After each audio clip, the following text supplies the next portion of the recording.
Assalamualaikum warahmatullahi wabarakatuh. Alhamdulillahirabbil alamin wa bihi nasta'in ala umuri dunya waddin sayyidina wa maulana Muhammadin wa ala alihi wa sahbihi ajmain. Rabbi shrah li sadri wa yassir li amri wahlul 'uqdatam min lisani yafqahu qawli amin. Pemirsa Majid TV, para penonton, sahabat ngopi dan pendengar Dais dimanapun Anda berada.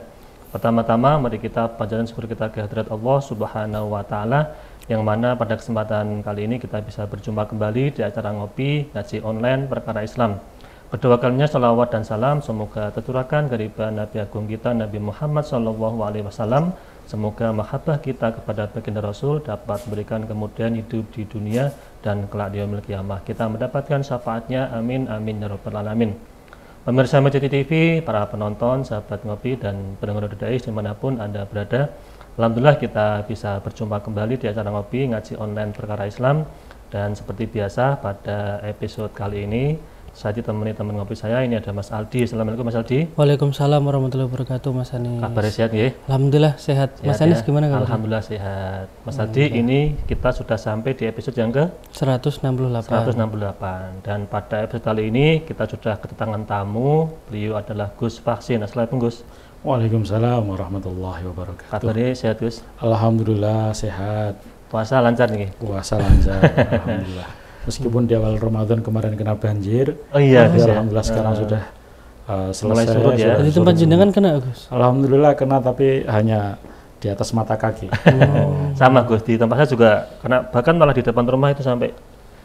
Tapi alhamdulillah puasa tetap jalan. Gus. Alhamdulillah, iya dong. Karena nggak ada yang membatalkan puasa itu, banjir itu nggak ada.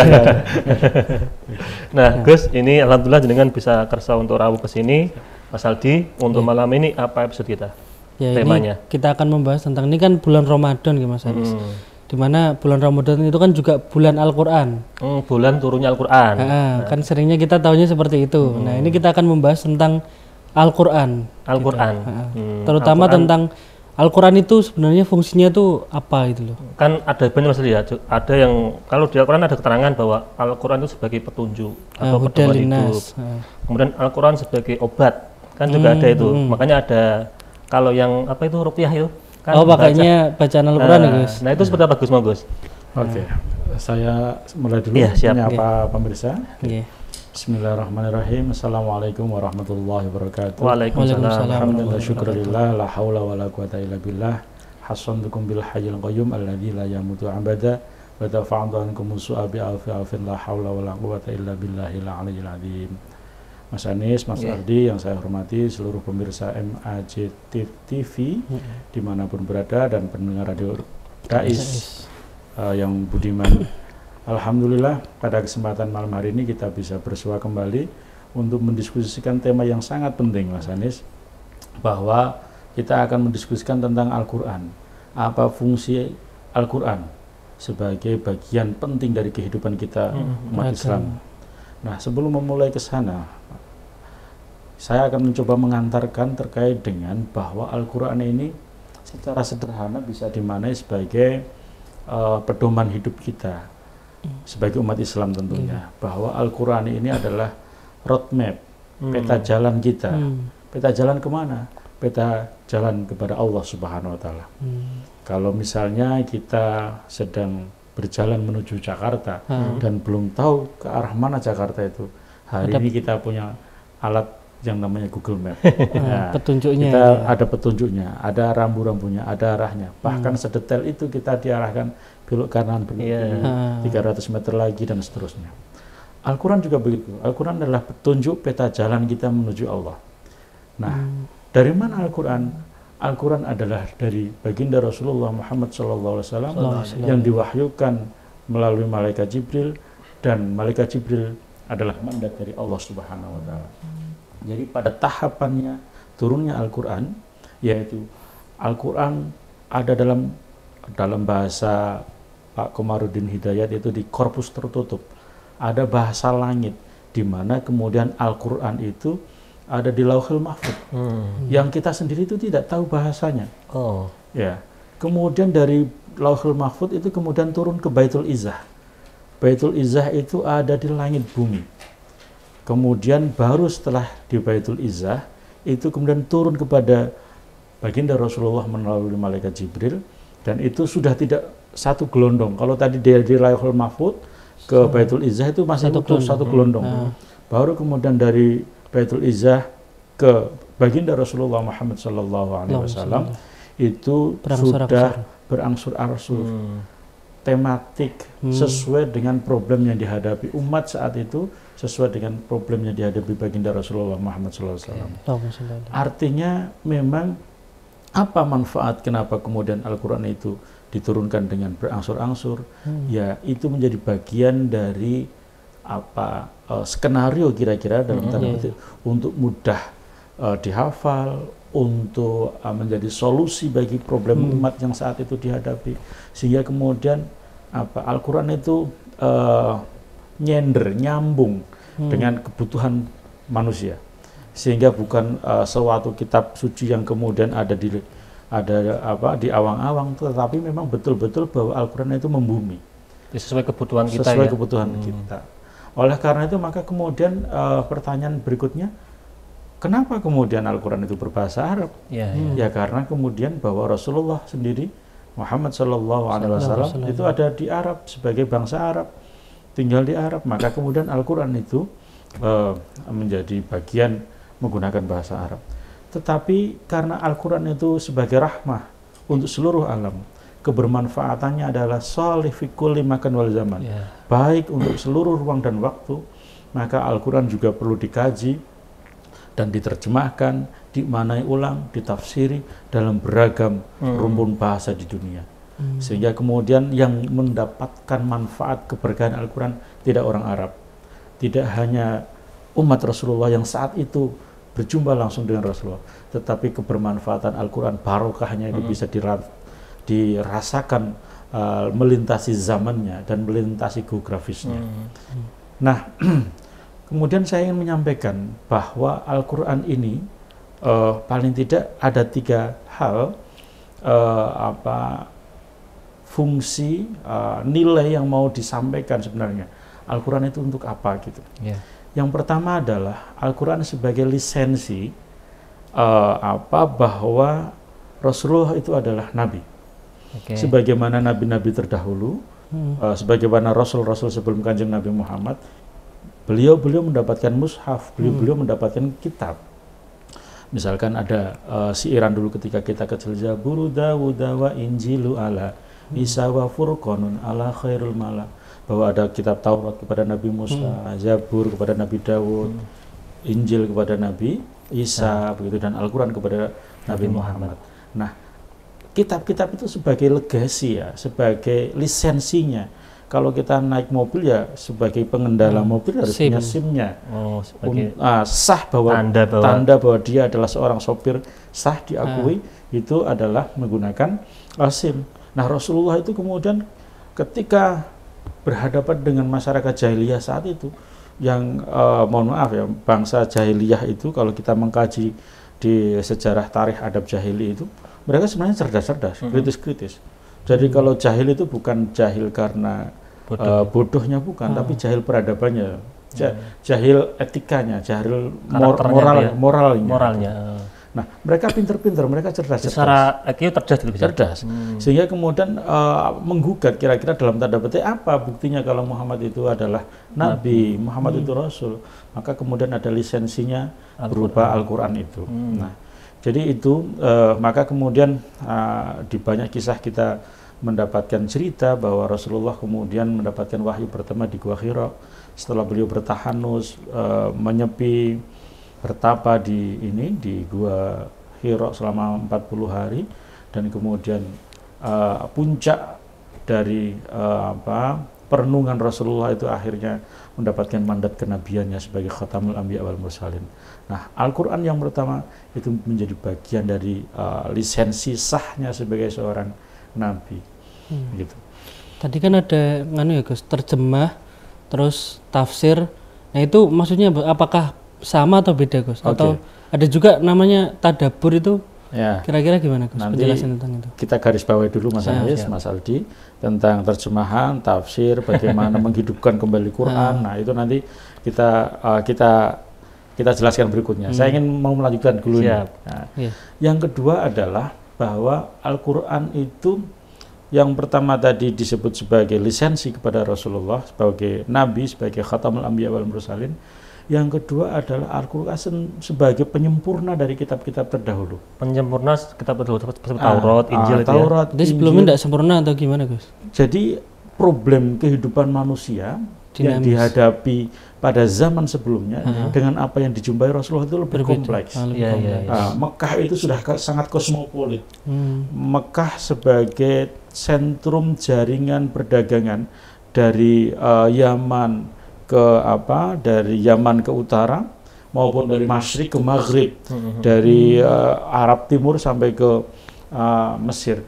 Titik sentrumnya ada di Mekah. Berbagai kebudayaan di situ. Strategis kebudayaan di situ karena apa? Karena di situ salah satunya ada air Zam-Zam gitu. Jadi pusat peradabannya di situ. Nah, maka sudah sangat kompleks problem-problem kehidupan masyarakat sehingga membutuhkan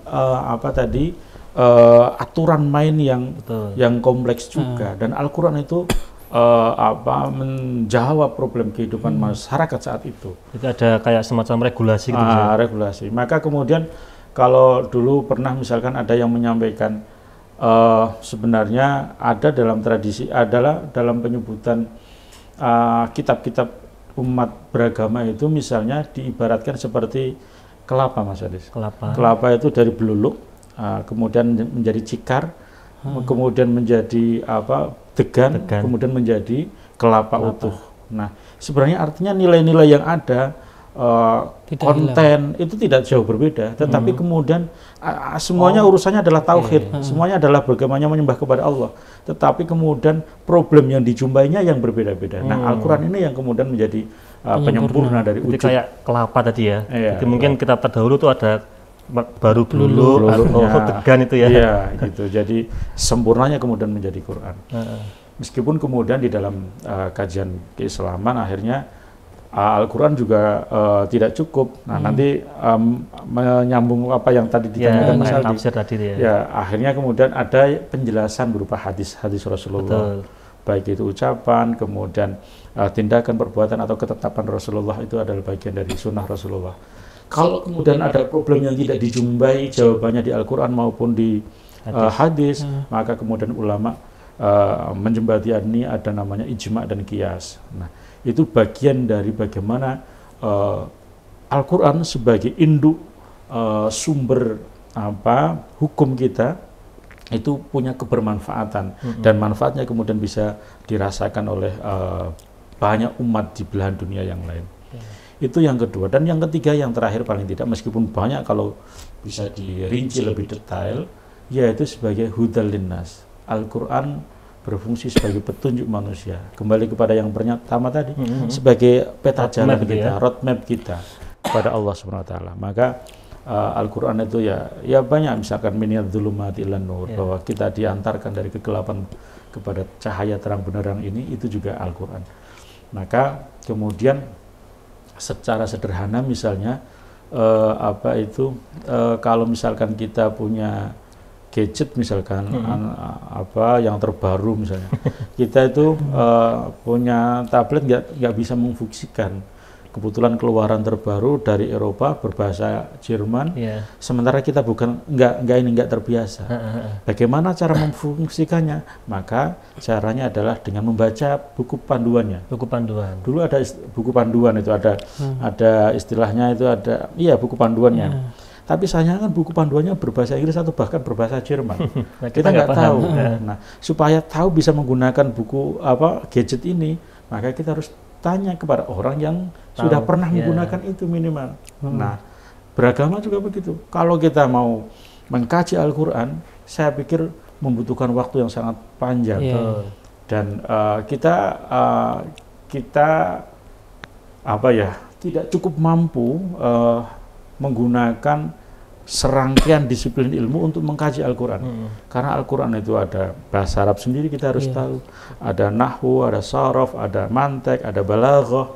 Kita juga harus belajar tentang nasakh mansukh, kita ulumul Quran, kita belajar tentang tarikh adab jahili, kita belajar tentang bahasa-bahasa yang sezaman dengan Al-Quran. banyak ilmu yang harus digunakan.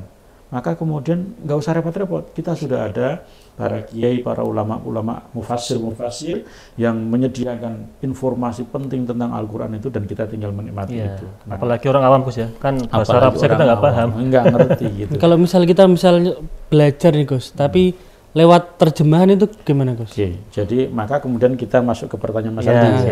Pertanyaan pertama maupun kedua. Jadi terjemahan itu hanya sekedar alih bahasa, Mas Aldi. Jadi alih bahasa. Jadi bukan tafsir Gus ya, bukan? Bukan tafsir. Jadi alih bahasa itu artinya bahwa kemudian tidak sampai pada ruh semangat ayat itu diturunkan. Tidak mengkaji tentang asbabun nuzulnya Al-Quran. Apa sih yang dimaui dari ayat ini? Pesannya kepada siapa, konteksnya apa, itu kita tidak tahu. Hanya terjemahnya saja. Maka belajar kepada makna Al-Quran itu saya pikir boleh, tetapi kemudian juga harus dikembangkan. Paling tidak harus kita ngaji kepada orang yang tahu kalau memang kita tidak tahu. Jadi tidak hanya sebatas terjemah saja yang kita pelajari. Sementara tafsir itu ulama-ulama itu sudah paham betul kira-kira sebagai mufassir itu asbabun nuzulnya, konteks sosialnya, kemudian konteks balaghahnya, kemudian konteks nahwunya seperti apa, itu punya rangkaian makna yang sangat dalam. Nah, tentunya juga itu tafsir juga berangkat dari berbagai disiplin ilmu. Betul. Tapi kan gini Gus, tafsir itu kan juga kadang subjektif juga kan Gus. Ada misal ulama ini menafsirkan ini, ternyata yang lain juga menafsirkan lain gitu. Oke. Jadi sekalipun subjektif itu harus ada ada reasoningnya, ada alasannya. Ada dasarnya dia menentukan makna itu gitu. Jadi kalau dulu kita ada pujian itu maca Quran lan maknane, itu bukan makna, itu bukan terjemahan. Makna itu adalah spirit yang terkandung di dalam ayat itu. Mestinya itu. Jadi kalau bahasa filsafatnya adalah verstehen atau kalau nggak salah itu. Jadi makna yang terkandung di dalamnya itu sehingga kemudian kita bisa memahami konteksnya.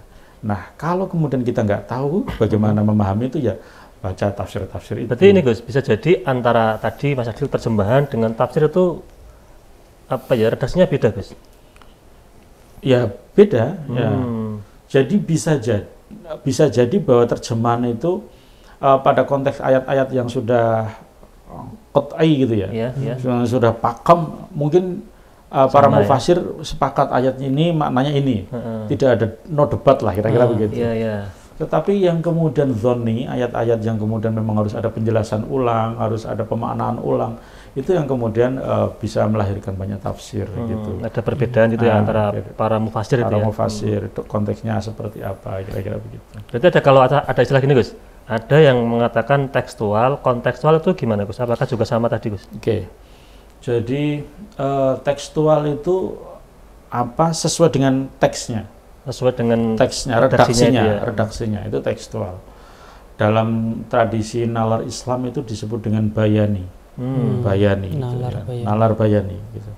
Sementara yang kontekstual itu sudah melakukan proses pemahaman ulang menggunakan rasionalitas berdasarkan rangkaian ilmu tadi yang sangat banyak itu kemudian dipahami dalam konteks yang sekarang.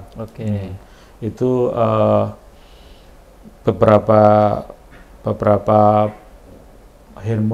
tokoh filsuf Islam itu ada Nasir Hamid Abu Zaid, ada Arkun misalkan, itu mencoba untuk memetakan konteks dan konteksnya seperti apa supaya Al-Quran itu punya makna, Al-Quran itu berfungsi.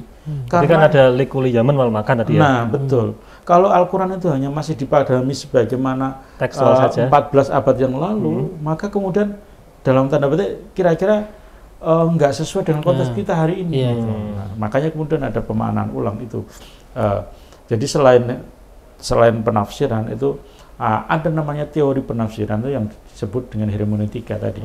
Jadi bagaimana kemudian memahami ulang ayat-ayat Al-Quran dalam konteks kita hari ini. Berarti itu tidak bisa dilakukan oleh orang awam?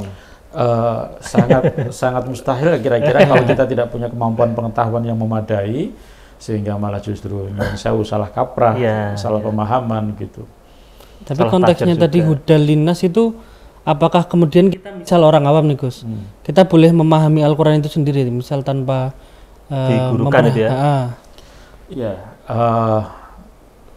saya tidak mau menyebut contoh organisasi ya, tetapi ada misalkan majelis-majelis yang kemudian memaknai Al-Quran dengan hanya sebatas pada terjemahan, terjemahan yang beredar, entah itu terjemahan Departemen Agama atau yang lainnya.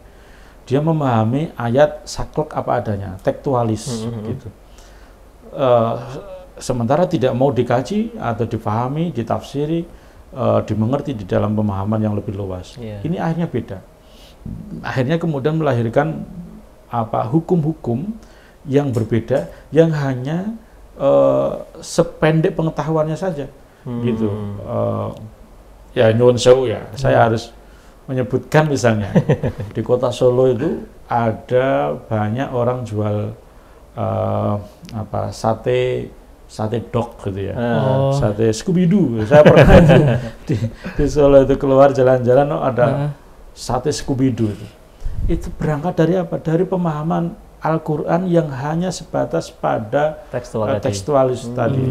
Sementara tidak dikembangkan, tidak dikaji ulang berdasarkan ilmu-ilmu yang memadai dalam tafsir-tafsir, dalam pendekatan hermeneutik, sehingga kemudian ya letterless akhirnya hasilnya begitu.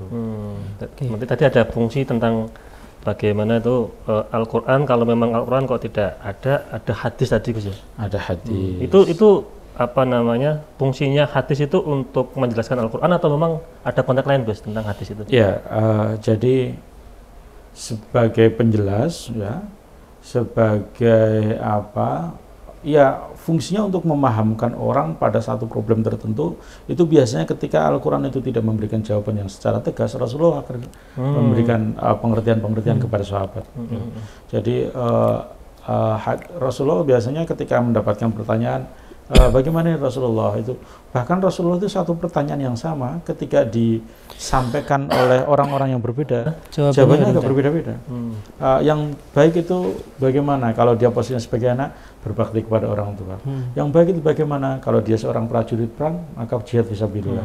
Yang manusia terbaik itu yang bagaimana, yang mencari ilmu dan seterusnya. Kalau suami berarti yang menafkahi istri dan anak-anaknya dan seterusnya. Itu jadi itu sebagai kalau kemudian kita bisa mengistilahkan Al-Quran berjalan, ya Rasulullah, karena Rasulullah kira-kira yang paling dekat, yang paling paripurna memahami apa yang dimaui oleh Al-Quran, kira-kira gitu.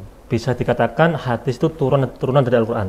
Iya, jadi kalau Al-Quran tadi di Lauhul Mahfudz sampai ke Baitul Izzah itu ada di korpus tertutup, yang kita tidak tahu apa sebenarnya yang dimaui Al-Quran, apa yang dimaui Allah sebagai kalamullah itu. Tetapi kemudian ketika sudah turun ke bumi, ini menjadi korpus terbuka, menjadi milik kita, menjadi hidup bersenyawa dengan kehidupan kita. Karena kalau kita masih memahami Al-Quran itu sebagai sesuatu yang tertutup, ya akhirnya kita nggak mendapatkan kemanfaatan Al-Quran. Ya kita mungkin sebagai keyakinan tauhid kita bahwa Quran adalah kitabnya Allah, ya ketika itu hanya sekedar membaca dan mendapat pahala itu. Tetapi bermanfaatan Al-Quran sesungguhnya dalam kehidupan kita sehari-hari menjadi nyaris tak tersentuh kalau kita hanya sekedar membaca saja. Oke. Terus tadi ada istilah gini Gus, mentadaburi Al-Quran itu seperti apa Gus? Ya, mentadaburi Al-Quran itu ya kira-kira menghidupkan kembali nilai-nilai Al-Quran. Dulu kira-kira tahun 2000-an itu, awal-awal 2000-an itu ada seorang cendekiawan Muslim Indonesia menulis di Kompas artikel itu berjudul menghidupkan kembali Al-Quran, pemikiran Al-Quran. Karena kalau Al-Quran tidak dihidupkan kembali, menurut beliau, saya nggak usah menyebut namanya, jadi itu dianggap sebagai berhala. Monumen saja. Al-Quran itu ya hanya untuk yang lalu, masa lalu. Nah kalau kita nggak menghidupkan kembali semangat, visi Quran, itu ya memang benar ya, seolah-olah kita hanya melihat, oh Al-Quran begini ya, dulu itu begini ya, ada peristiwa ini ya. Malah gitu. Bahkan jadi pajangan saja di ruang tamu. Bahkan jadi pajangan saja. Jadi kita menziarahi Quran ya menziarahi seperti kita sedang di museum melihat ada peristiwa ini, tenggelamnya Fir'aun, ada peristiwa ini, kayak gitu aja. Nah, bagaimana kemudian bisa bermakna itu, maka kemudian harus ada penafsiran kembali. Gitu. Kalau tadabbur dengan tafsir itu berarti beda, Gus? Iya, beda. Atau tadabbur butuh tafsir juga? Iya. Tadabbur lebih pada teknis saja sebenarnya, bagaimana kita semangat mengkaji Al-Quran kembali gitu kira-kira. Semangatnya gitu ya? Iya. Jadi itu ada semangat refleksi diri juga nggak, Gus, dalam tadabbur itu? Iya, mestinya, karena kita ingin mencoba untuk menghadirkan Quran dalam diri kita masing-masing, bahwa kita itu akan menjadi hamba yang baik, menjadi hamba yang berikhtiar untuk menggapai ridha Allah, ya salah satu caranya adalah dengan mengkaji Al-Quran itu sendiri. Oke, Gus, tadi ada turunan Al-Quran yaitu hadis. Kan ada sebagian komunitas nih yang kita harus kembali ke Quran hadis. Tapi tadi jenengan menyebutkan ada turunan lagi yaitu ijma' qiyas, itu gimana, Gus?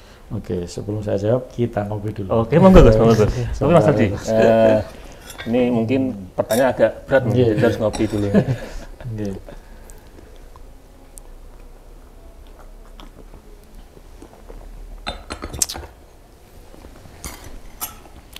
Oke, terima kasih Mas Anis. Jadi begini, kalau ada orang-orang yang menggemborkan kembali kepada Quran dan Sunnah, pada prinsipnya kita sepakat Gus ya. Tetapi caranya kembali kepada Quran dan Sunnah itu bagaimana? Kalau mereka kembali kepada Quran dan Sunnah itu hanya potong kompas membaca terjemahan tadi, itu ya nanti dulu kita.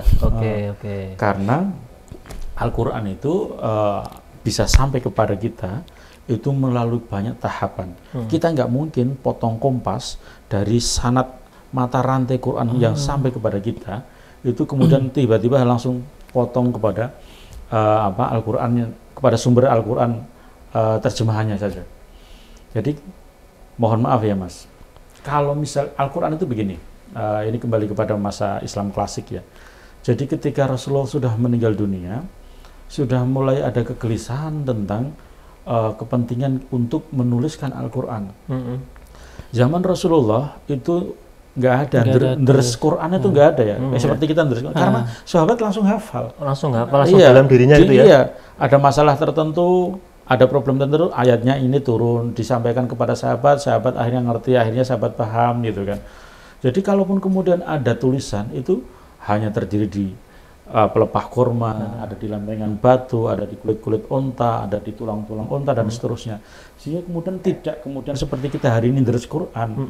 Kalau kemudian itu proses kodifikasi Al-Quran seperti itu kan gimana sih? Bayangan saya masih agak rumit ini. Sebentar, ini tak jelaskan dulu. Jadi artinya apa? Deres Quran dalam tradisi Rasulullah sebagaimana kita hari ini mungkin nggak ada. Nah, saya nggak mau ngomong itu, Mas Adi yang ngomong loh. Nah, jadi artinya kalau kemudian begitu kan kita harus fair dong bahwa ini adalah bid'ah hasanah itu mentadaburi Quran tadi, mengkaji Quran, menghidupkan kembali nilai-nilai Quran gitu kan. Nah, jadi itu. Kemudian setelah itu masa khalifah yang pertama, Khalifah Abu Bakar As-Siddiq. Ada sebagian besar orang zaman itu kemudian merasa berislam sudah selesai karena Rasulullah sudah meninggal dunia dan mereka kembali kepada keyakinan lama gitu. Maka kemudian akhirnya yang waktu itu terjadi Abu Bakar sudah harus mengambil sikap, wahai sahabat-sahabat, kalau kita berislam itu hanya untuk menyembah Nabi Muhammad, maka Nabi Muhammad sudah kita kuburkan kemarin sore, kira-kira begitu. Tapi kalau kita menyembah Allah, Allah akan abadi bersama kita. Maka barang siapa sahabat-sahabat yang tetap kembali kepada keislamannya, akan saya lindungi. Tetapi yang murtad menjadi musuh kami, kira-kira begitu. Nah, akhirnya ternyata juga banyak yang murtad. Ada beberapa tokoh, salah satunya adalah Musailamah Al-Kadzab itu, Musailamah yang pembohong itu. Nah, akhirnya kemudian diperangi. Disitulah terjadi namanya perang Riddah. Perang Riddah, dan banyak sahabat-sahabat senior yang meninggal dunia. Padahal sahabat-sahabat senior itu yang hafal Quran. Maka kemudian sahabat Umar ini gelisah mengusulkan kepada Sayyidina Abu Bakar, wahai Khalifah, kalau begini caranya nanti kita khawatir Al-Quran hanya mandek sampai generasi kita. Bagaimana bisa menjadi rahmatan lil alamin kalau cukup hanya kita dan kemudian orang meninggal dunia semua. Akhirnya kemudian, ya, gimana usulmu? mulai ditulis. Maka kemudian sahabat Abu Bakar sudah mengizinkan untuk menulis, dikumpulkan, dan kemudian akhirnya sebelum sudah dikumpulkan tapi belum sempat ditasih bersama-sama kira-kira begitu, beliau kapundhut. Sahabat Abu Bakar. Abu Bakar kemudian diteruskan oleh Khalifah Umar. Khalifah Umar kemudian dikumpulkan jadi satu dan dititipkan kepada Sayyidatina Hafsah, istri Rasulullah. Kemudian sahabat Umar kapundhut. Nah, ketika kemudian pada masa Khalifah Utsman, ini beliau meminta izin kepada Sayyidatina Hafsah ini untuk menyalin, menuliskan ulang, kemudian membandingkan dengan semua berbagai sumber Quran, kemudian distandarisasi. Karena kemudian sahabat ini mendapatkan cerita tentang ini, sahabat ini menuliskan tentang ini dan seterusnya, kemudian dikodifikasikan jadi satu, akhirnya terciptalah Quran Mushaf Utsmani itu, yang aslinya dikembalikan kepada Hafsah, yang beliau sendiri kemudian menyalin menjadi 7. Kemudian ada dikirim ke Mekah, dikirim ke Basrah, dikirim ke beberapa pusat sahabat-sahabat di provinsi-provinsi yang lain, itu yang kemudian menjadi Al-Quran dan kita gunakan sampai hari itu ini. Awal pertama kali Al-Quran dikodifikasi? Iya. Nah, ketika Al-Quran turun, bahkan kemudian ada keterangan Al-Quran itu bila sautin wala harfin, tanpa huruf, tanpa suara. Nah, itu akhirnya kemudian dalam mata rantai sejarah yang panjang itu kemudian ada mulai huruf hijaiyahnya, mulai ada tanda bacanya, kemudian ada ilmu bagaimana membacanya, itu kan ada tajwidnya, dan seterusnya sampai berkembang sampai hari ini. Itu perkembangan proses Al-Quran itu. Makanya kalau kemudian kembali ke pertanyaan yang tadi Mas Anies ajukan, kita kembali kepada Quran Sunnah itu sampai langsung kepada Rasulullah dengan potong kompas, tidak memahami mata rantai keilmuan ini, menisbikan sesuatu yang sangat penting, baik sanad maupun matannya, ya mohon maaf, dia belajar Al-Qurannya kepada siapa?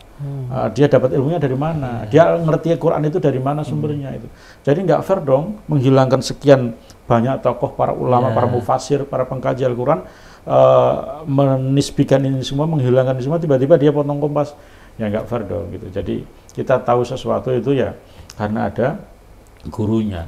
Rasulullah misalkan menyampaikan sallu kama ra'aitumuni usolli, salatlah sebagaimana aku salat. Maka kemudian sahabat tahu bahwa beliau salatnya begitu, sahabat kepada generasi tabi'in tahu bahwa beliau salatnya begitu, dan seterusnya sampai hari ini. Jadi beragama itu adalah menggunakan sanad. Mas Aldi, saya tuh bayangkan bahwa dulu itu bagaimana rumit dan sangat luar biasa sekali ketika Al-Quran dikodifikasi.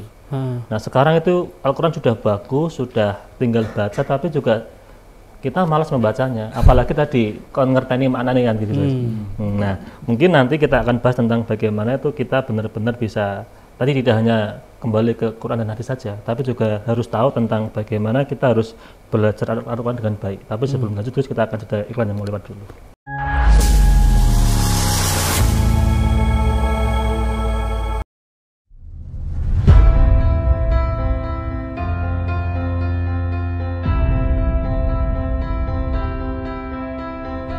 Masjid Agung Jawa Tengah kini hadir dengan berbagai pelayanan dan fasilitas yang membanggakan. Berdiri di pusat bumi Jawa Tengah, masjid ini semakin kokoh menciarkan ajaran agama Islam, tidak hanya di kancah lokal dan nasional, tapi juga internasional.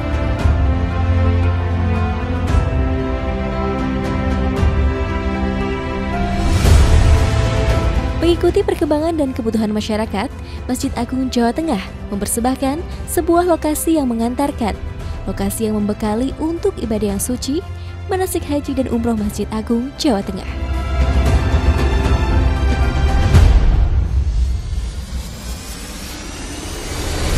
Dilengkapi replika bangunan Ka'bah, Bukit Safa dan Marwah, beserta area manasik yang luas, maka lokasi ini tepat untuk menjadi pilihan Anda melakukan proses manasik sebelum melaksanakan ibadah yang suci. Dengan 2 pintu gerbang utama, sistem keamanan yang sudah modern, area parkir yang luas semakin memudahkan Anda dalam beribadah maupun kenyamanan dan keamanan selama proses manasik berlangsung.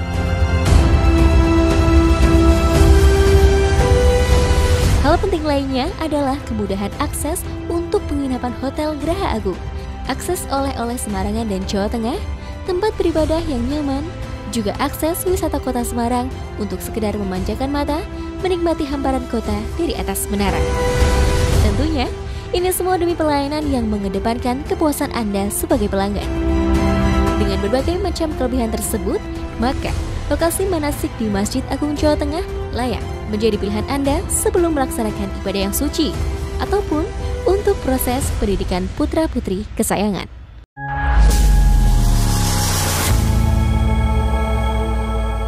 Pemirsa MCT TV, para penonton, sahabat ngopi, dan pendengar Radio Dai dimanapun Anda berada, kembali lagi bersama kami di acara ngopi ngaji online perkara Islam ini bersama Gus Vaksin dan Mas Aldi. Nah Gus, tadi sebelum iklan saya menyampaikan bahwa terkadang itu kita hari ini yang sudah menerima Al-Quran dengan baik, sudah bisa dibaca dengan mudah, tapi juga membacanya malas, apalagi mengetahui maknanya itu Gus. Nah apalagi ini bulan puasa Gus, kadang orang itu bulan puasa Mas Aldi sudah khatam berapa kali ini? Belum, 1 kali belum Mas. Nah ini gimana Gus, fenomena hari ini yang kita itu kadang jauh dari pedoman kita Al-Quran Gus. Ya, jadi apa ya, kadang-kadang itu jangankan generasi di bawah kita ya, kita sendiri kadang-kadang merasakan maksud saya dulu ketika kecil itu diiming-imingi pahala itu kita tertarik ya. Diiming-imingi itu bahasa Indonesianya apa ya? Diiming-imingi pahala itu tertarik. Sekarang hari ini tuh enggak. Makanya anak-anak sekarang yang kritis, rasional begitu harus ada pendekatan rasional juga. Bagaimana kemudian mereka itu memang memahami dengan cara apa? Merasa butuh kepada Al-Quran, merasa butuh dengan Al-Quran, sehingga kemudian ketika merasa butuh bahwa Al-Quran itu panduan hidupnya, panduan jalan menuju Tuhannya, maka ada dengan kerelaan ketika mereka mau membaca, memahami, ikut forum-forum kajian tentang Al-Quran begitu. Tanpa kesadaran itu ya mohon maaf mungkin ya tinggal berapa yang kemudian mau membaca. Meskipun kemudian sekarang itu sebenarnya juga ada fenomena yang agak berubah juga, bahwa kemudian ada tradisi baru tentang menghafalkan Quran. Ya, sekolah-sekolah, bahkan lomba tahfidz juga ada. Tidak hanya pesantren, sekolah-sekolah umum bahkan itu sekarang juga ada hafal Quran. Ada tren di masyarakat menghendaki putra-putranya menjadi penghafal Quran, hamilul Quran gitu. Tetapi bahwa kemudian itu bagus gitu ya, itu bagus. Tetapi kemudian memang memahami, mengkaji, mengerti dan mengamalkan Al-Quran itu juga penting. Kalau saya gini Gus, ini mungkin tidak tahu sih, mungkin bisa dibenarkan atau gimana ya. Tapi kalau saya membaca misal target di bulan Ramadan ya, misal khatam 30 kali gitu. Itu kok kalau saya itu kok kayak kurang sreg gitu loh. Maksudnya kurang sreg itu saya lebih suka membaca itu pelan, dan saya suka memahami. Saya kan suka membaca gitu lah Gus, membaca buku. Sama itu Mas Aldi, angan-angan mananya gitu maksudnya. Ya, kadang tak pikir-pikir ki maksudnya opo ya. Terus nyari referensi, dan saya saya cocokkan dengan kehidupan saya gitu loh Gus. Kalau kayak gini kira-kira gimana Gus? Tidak mengejar jumlah khatam, tapi itu juga boleh, karena begini, orang itu melihat fakta dalam perspektif yang berbeda, itu melahirkan pemahaman yang berbeda. Kita sama-sama lihat nonton film agak lain misalnya, itu yang ada yang tertawanya plong, ada yang biasa aja, ada yang sama sekali mungkin nggak tertawa, misalkan begitu. Jadi cara pandangnya berbeda.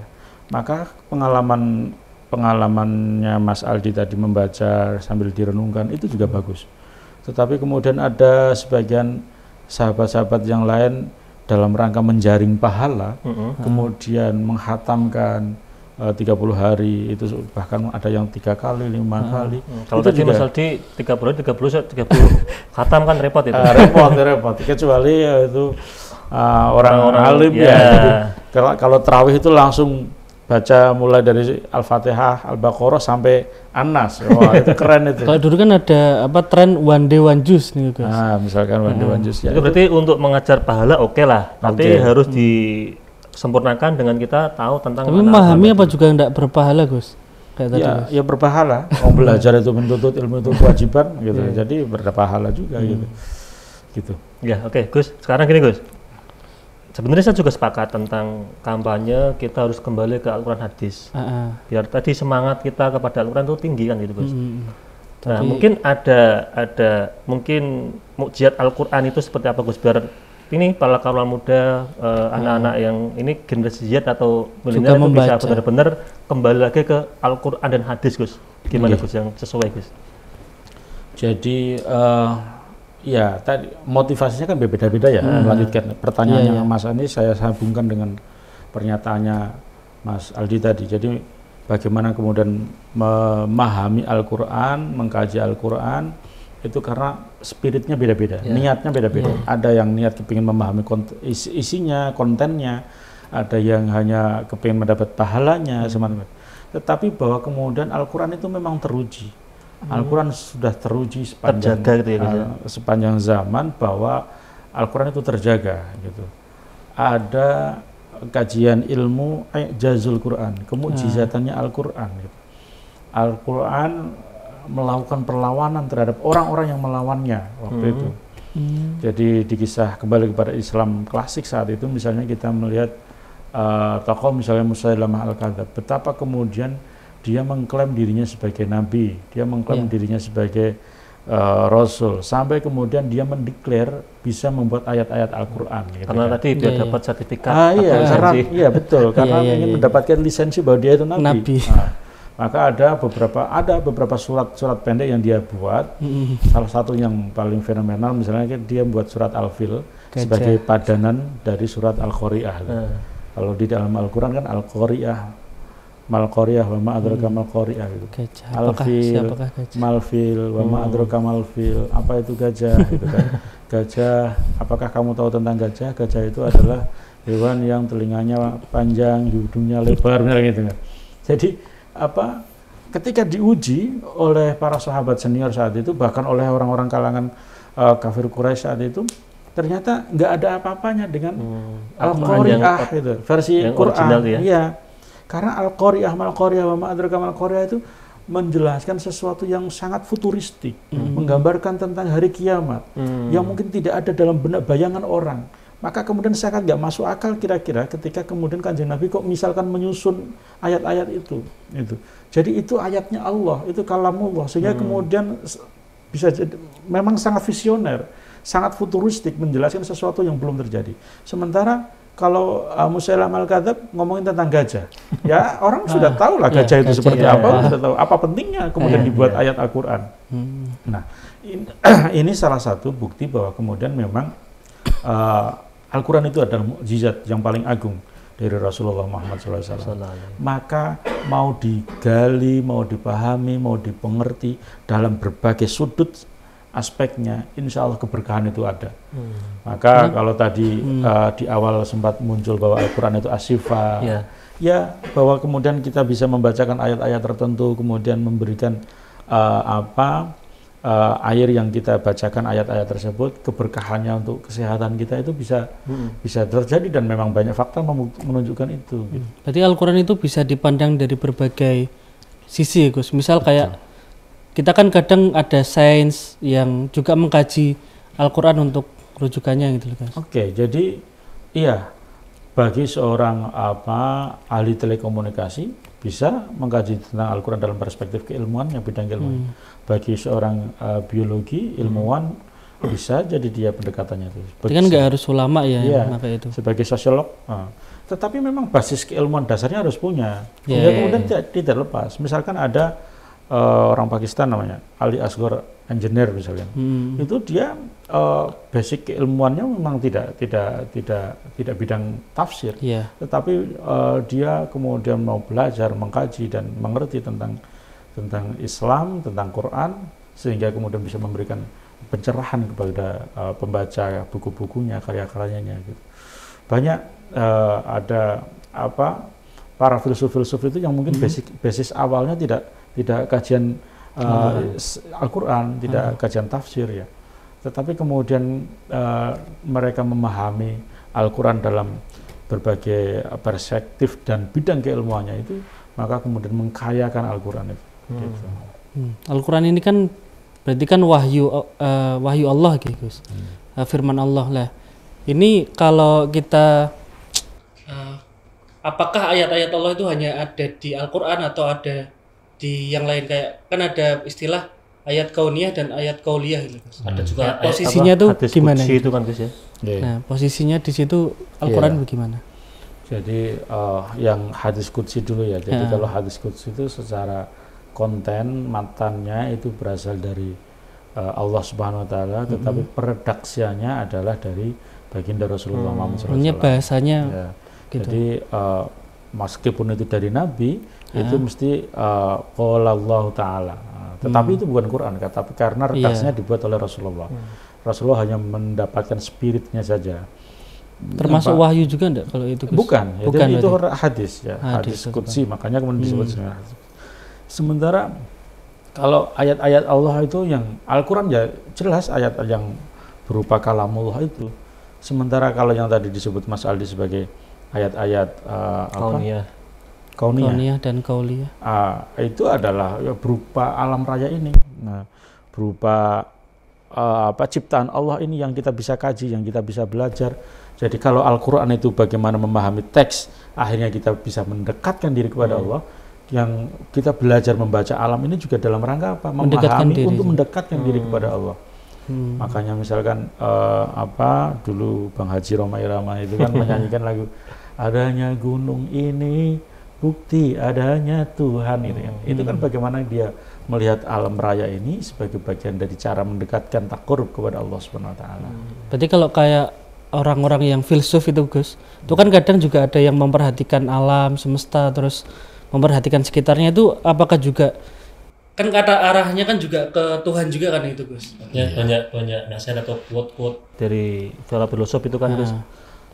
Iya, jadi kalau kita mau menuju puncak bukit, itu bisa dari arah utara, bisa dari arah selatan, bisa dari arah barat, sehingga kemudian ini kita menuju Tuhan, kita mendaki dalam tangga bernama Islam. Tapi kemudian tangga itu dari sudut yang mana, itu kemudian kita bisa memilih. Tetapi kemudian ada standar yang kita mau, ada standar yang yang kita harus mengerti itu, sehingga kemudian ada capaian yang ingin kita daki menuju mardhatillah, menuju keridhaan dari Allah, dan itu bisa digali, difahami, dimengerti dari berbagai disiplin begitu. Atau mungkin bisa dikatakan seperti Gus, Al-Quran itu adalah pedoman hidup bagi seorang muslim yang memang benar-benar baku, yang memang itu harus dilakukan oleh semua orang Islam, itu ada regulasi di Al-Quran. Tapi kalau tadi para filosof itu mungkin dengan jalan lain Mas Aldi, walaupun nanti puncaknya sama kepada Tuhan, itu atau gimana Gus? Iya, maksud saya tadi menyebutkan filsuf-filsuf itu ya filsuf muslim, filsuf para filosof yang memang mengkaji Quran, gitu, bukan di luar konteks itu ya. Banyak para pengkaji Quran, para filosof Quran ya. Ada Nasr Hamid Abi Zaid, ada Muhammad Arkun, ada Abid Al-Jabiri, ada banyak tokoh yang lain yang kira-kira yang kemudian memang beliau-beliau itu mengkaji tentang teks begitu. Tetap sumbernya kepada Al-Quran. Kepada Al-Quran. Saya tidak sedang mengobrol tentang filsuf-filsuf di luar konteks itu ya. Tetapi bahwa mereka dalam mengkaji para filosof yang mengkaji Al-Quran gitu. Karena mungkin kalau para filsuf yang di luar Islam itu mungkin bedanya dia tidak mengenal Allah gitu loh sebagai Tuhan gitu loh Gus. Kan mereka sebenarnya kesimpulannya sama, ke arah tauhid, bahwa ada kausa-kausa yang sampai terakhir itu yang dia tuh akhirnya memang bukan manusia gitu loh, maksudnya Tuhan. Cuman memang mungkin konteksnya kan beda. Kalau kita ada Al-Quran yang gampangannya apa ya, memverifikasi gitu loh bahwa Tuhan itu Allah. Klarifikasi kebenaran. Kalau dulu para filosof pada zaman Yunani kuno itu kan tidak ada klarifikasi kitab suci. Maka kemudian ada hukum kausalitas. Puncak dari hukum kausalitas itu ada causa prima. Jadi sebab yang tidak disebabkan oleh apapun itu istilahnya causa prima. Dan itu dalam tradisi pengetahuan keislaman, ajaran tauhid kita adalah Tuhan Allah Subhanahu wa taala begitu. Tapi walaupun seperti itu kita juga masih boleh. Jadi posisi akal di situ di Al-Qur'an itu bagaimana, Gus? Maksudnya itu Mas Aldi pengen belajar dengan filosof lain tuh Mas Gus. Bisa boleh atau tidak itu? Iya, jadi begini. Dalam tradisi nalar Islam itu kan ada 3 ya, Mas Aldi, ada namanya tradisi irfani. Meyakini kebenaran pengetahuan Islam berdasarkan mimpi, ilham, kerenteking ati itu dianggap intuisi, intuisi. Lahirlah kemudian ada tasawuf, lahirlah adanya tarekat, bahkan kemudian ada penulis kitab Futuhatul Makkiyah ya, siapa itu? Kok malah tiba-tiba lupa saya. Jadi beliau itu menulis seperti dibimbing Allah, didikte oleh Allah di pinggir Ka'bah. Seolah-olah begitu. Itu kan intuitif. Itu irfani, itu gnostik ya. Kemudian yang kedua ada bayani. Bayani itu tekstualis.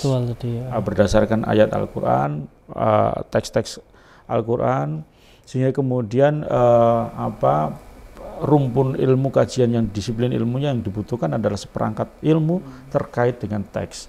Itu adalah bayani.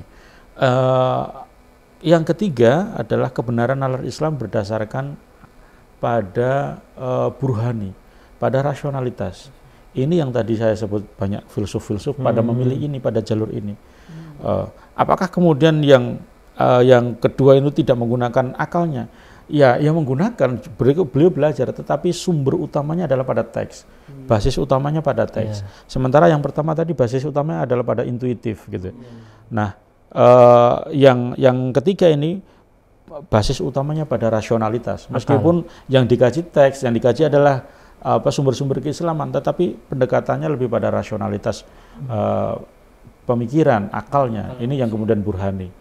Nah, 3 rumpun nalar keislaman ini dalam konteks keindonesiaan mestinya memang kalau dibuat periodisasi sejarah, kebetulan saya tesisnya tentang itu, Mas. Ini berarti masuk ini Mas Aldi ini. Sirkularitas dalam konfigurasi nalar Islam Indonesia. Itu saya nulis tesisnya begitu.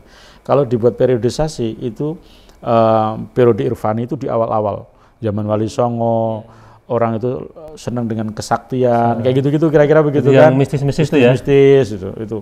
Kemudian pada kedua adalah tekstualis, zaman dimana kemudian kajian-kajian teks itu mencapai puncaknya. Pesantren-pesantren pada mulanya awal dulunya adalah tekstualis, kira-kira begitu. Lahir peradaban fikih itu bagian dari kajian tekstualis panjang tentang tekstualis. Dan berikutnya adalah burhani, naral rasional, penggunaan akal. Ini belakangan muncul pendekatan-pendekatan memahami Quran dalam perspektif sosiologi, politik, ekonomi, macam-macam. Berarti ini usul fikih atau masuk juga? Ya bisa jadi begitu, bisa jadi itu tentang mencari kebenaran konteksnya begitu. Nah, ini rumpun nalar Islam itu. Nah, hari ini pertarungan dari irfani, bayani, burhani, dan saya pikir tidak mesti harus dibenturkan secara face to face, tetapi bagaimana mereka membentuk mozaik baru, memahami satu problem itu didekati dengan irfani, bayani, burhaninya seperti apa. Problem korupsi misalnya, itu dalam perspektif irfani seperti apa, bayani seperti apa, burhani seperti apa.